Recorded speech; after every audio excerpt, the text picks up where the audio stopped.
Hi, Kim here to show you how to create this very loose, fun painting that I call Sunset Field.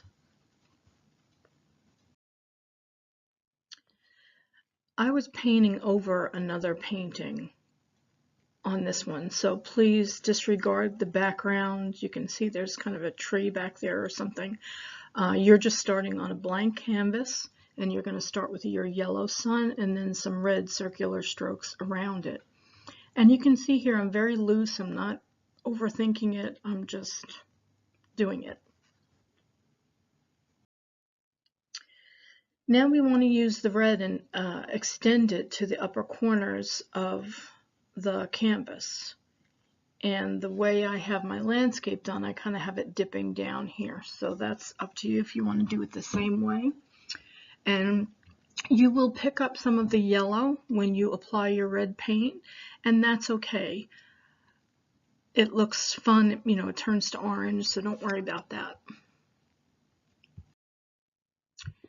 Okay, now I added light green to the bottom of the canvas and then mixed red and green together to make a darker color for the bottom corners of the canvas. So red and green are complementary, which means they create a lot of energy when they're next to each other on a painting, but they also can be used to tone each other down. So I created a kind of like almost a brownish green color here with the red and the green. Now I began laying in my grass.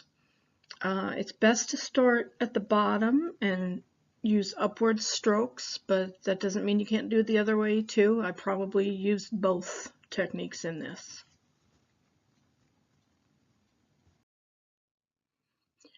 Okay, I added more circular strokes of yellow around the sun and some orange too. And then after doing that, I added some taller blades of grass that kind of overlap that a little bit. Now the flowers.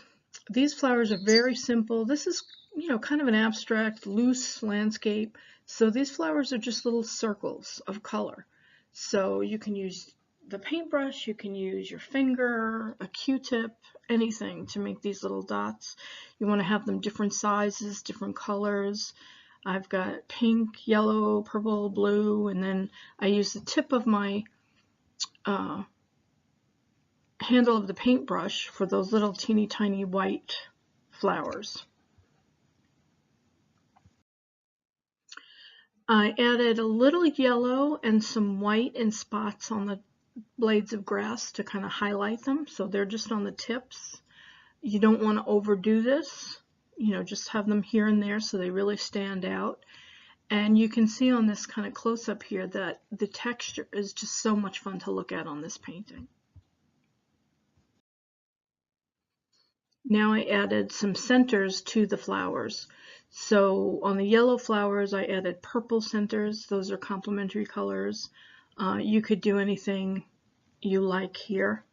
And I didn't even add them to all of them. I added just to, I think, the larger flowers. And don't forget to take a step back and look at your painting. Sometimes when you're sitting too close, you can't really see it.